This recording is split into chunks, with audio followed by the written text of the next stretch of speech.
Hello and welcome to another wonderful day in the Austrian Alps. In this video, I'm continuing the repairs on my Yamaha XJ6. If you haven't seen the previous videos, here's a quick recap. I had an accident where the chain on my bike snapped mid-ride, causing quite some damage to the bike. Luckily, the bike didn't go down and I wasn't hurt, but the chain punched a hole in the crankcase and it also broke several other parts around it. After checking things over, I found that the bike still shifts into all gears smoothly, which tells me that the gearbox should be in working order. To check for metal shavings or similar, I also partially drained oil from the crankcase cover and investigated for visible internal damage. As I found nothing, I decided to start the repair with the helping hand of David, a licensed mechanic and a close friend of mine. In the first episode, I purchased used parts to replace the broken parts from my bike and started preparing the bike for the repair. I tackled the hole in the crankcase by using a Dremel to prepare the surface and filling out the dent with a special aluminium glue to prevent any further oil leaks. Now it's time to replace those damaged parts and do a proper oil and oil filter change. First, I'm replacing the bent clutch rod. Then I'll check the fitment of the clutch actuator assembly.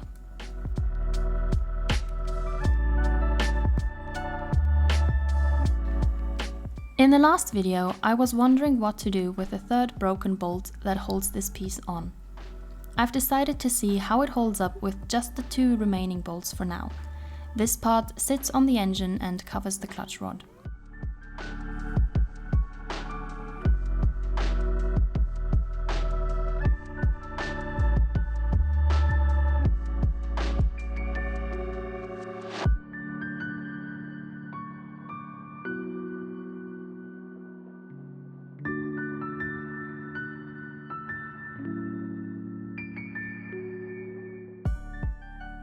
To connect it to the clutch cable, I loosened the clutch lever and hooked the cable into the push lever. Testing the clutch seems to go well. The part doesn't move or wiggle when I pull the clutch, however, as pointed out by a viewer in the last video, this isn't a permanent solution. The pressure from the clutch plates on the clutch rod will keep putting stress on those two bolts. But for now, the clutch actuator seems solid enough to keep moving forward with the repairs. Next up, I'm removing the crankcase cover again to seal it up properly. When I first took it off to check the damage inside and make sure there were no metal shavings, I didn't seal it back up.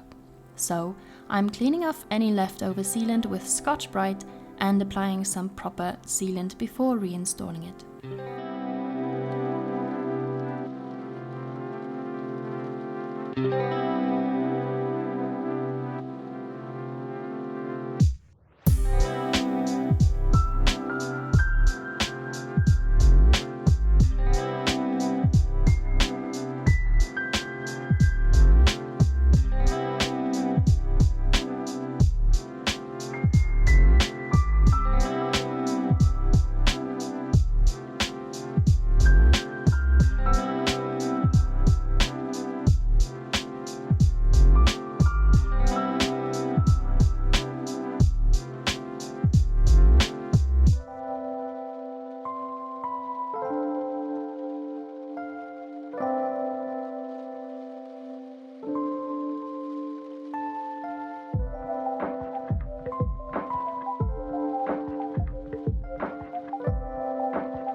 After successfully reinstalling the crankcase cover, it's time to move on to the oil and filter change.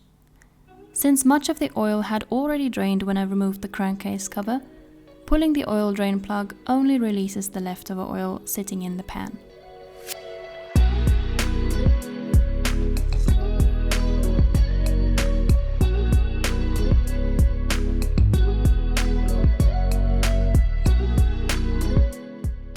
With the drain plug out, I ran into a bit of a struggle getting the oil filter off.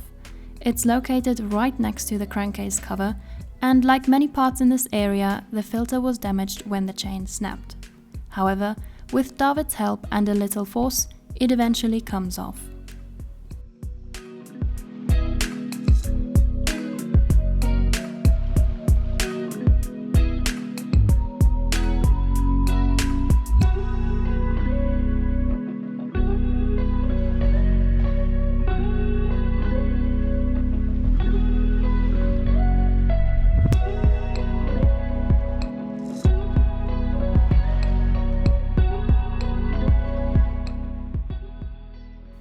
For this oil change, I purchased a complete set which includes 3 liters of 10W40 oil by Motul, an oil filter by High Flow Filtro, and a new washer for the drain plug. The new oil filter came pre-lubed, but it's always a good idea to cover the rubber seal with some fresh oil before installation. The filter just needs to be hand tightened.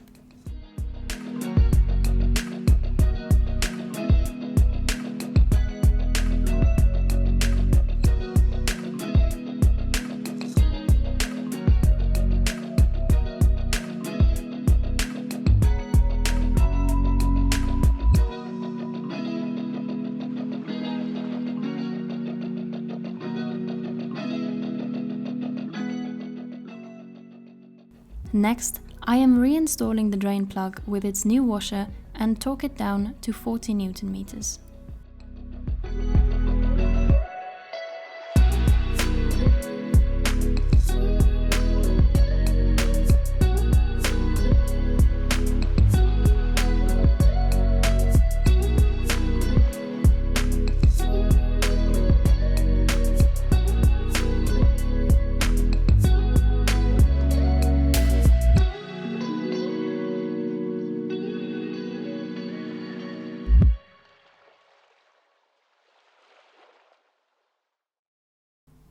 Now for the fun part, filling up the oil.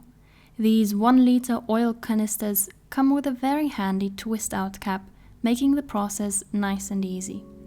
I am pouring in about 2.8 liters and check the oil level with a dipstick that is standard on this bike.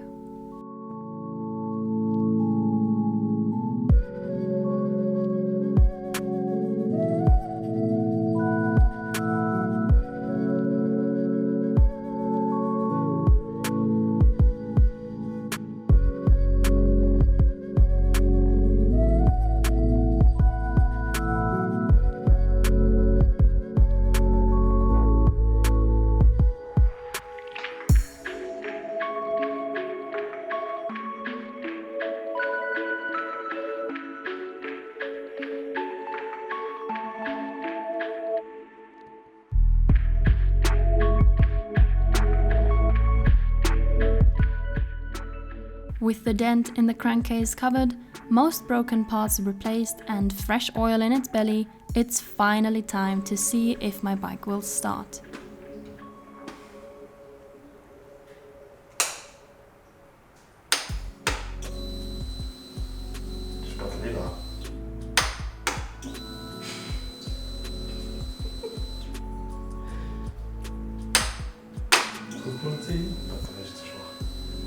And no, the bike won't start.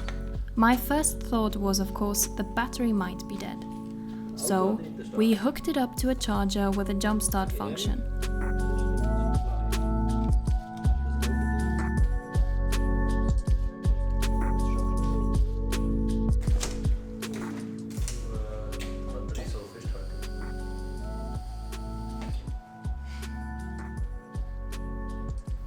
But still, nothing.